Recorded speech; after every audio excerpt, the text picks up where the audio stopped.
नमस्कार दोस्तों, मैं हूं अशोक वर्मा।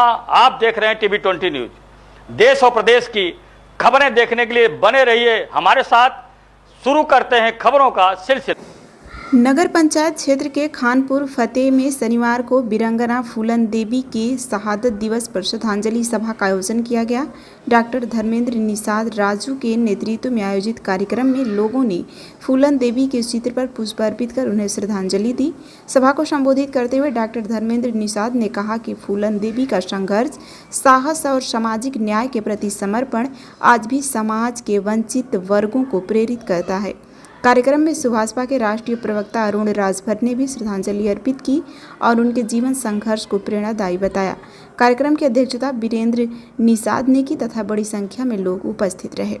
देवी का मनाया गया, क्या कहना चाहते हैं? प्रतिवर्ष की भांति इस वर्ष भी आज हम लोग यहाँ नगर पंचायत रौलिया में वीरांगना फूलन देवी के शहादत दिवस को हर 25 जुलाई को मनाते हैं, क्योंकि ये हमारे समाज कि एक ऐसी महिला थी जिन्होंने अपने ऊपर हुए अत्याचार का बदला उन्हीं की भाषा में लिया जिस तरह उनके साथ बर्बरता की गई थी।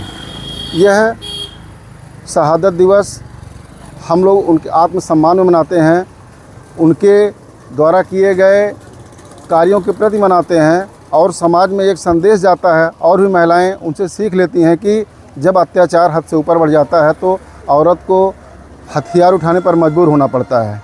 कि किस तरह से उन्होंने अपने जीवन में यातनाएं ही झेली और अंत में जब कोई उनको सहारा नहीं मिला, चाहे पुलिस से या और सामाजिक लोगों से, तो उन्होंने खुद बदला लेने का फ़ैसला लिया। जैसा कि हम लोग जानते हैं कि वीरांगना फूलन देवी का जन्म उत्तर प्रदेश के जालौन ज़िले के पूर्वा ग्राम में हुआ था और उनकी शादी 11 वर्ष की आयु में ही हो गई थी और काफ़ी बड़े उम्र के आदमी से हो गई थी, जिससे उनका काफ़ी मानसिक और शारीरिक शोषण किया गया और अंत में वो अपने मायके चली आईं, जहाँ पर उनके साथ और भी बड़ा अत्याचार हुआ।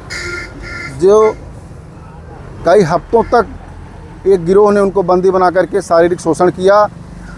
तब उनकी किसी जगह सुनवाई नहीं हुई तो उन्होंने खुद अपने ऊपर हुए अत्याचार का बदला लेने के लिए बंदूक उठाई और 22 लोगों को मौत के घाट उतार दिया। तब से वह 10 सुंदरी बन गई और बिगड़ों में रहने लगी। और बहन फूलन देवी जो जीवन उनका संघर्ष में ही बीता और अपने वंचित सामाजिक और पिछड़े लोगों की भलाई के लिए उन्होंने अत्यंत ही काम किया। वो संसद में गई तब भी वो पहली प्राथमिकता उनकी थी कि वंचितों, शोषितों और पिछड़े समाज को किस तरह से समाज में रहना चाहिए, उनका जीवन यापन किस तरह से होना चाहिए, इस पर बार बार आवाज़ उठाया। धन्यवाद।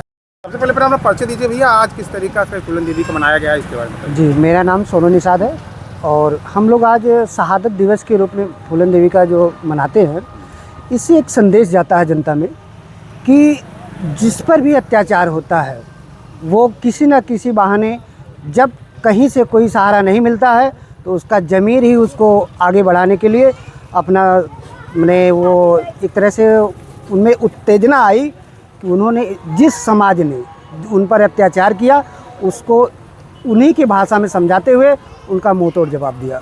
आज क्या संदेश देना चाहेंगे उनके शहादत दिवस? हाँ, मैं ये हर अपने समाज के लोगों से ये कहना चाहता हूँ कि हमसे बताइए, जिनका हम लोग साथ दे रहे हैं आज, जिस राजनीतिक पैतरे से लेकर के सामाजिक स्तर तक हम लोग उन्हीं के साथ घुले मिले हैं, जो हमारे इतनी वीरांगना, जो इनकी गाथाएं इतनी है, उन्हीं के साथ हमारे समाज के लोग उठते बैठते हैं, उन्हीं से भाईचारा का निर्वहन करते हैं।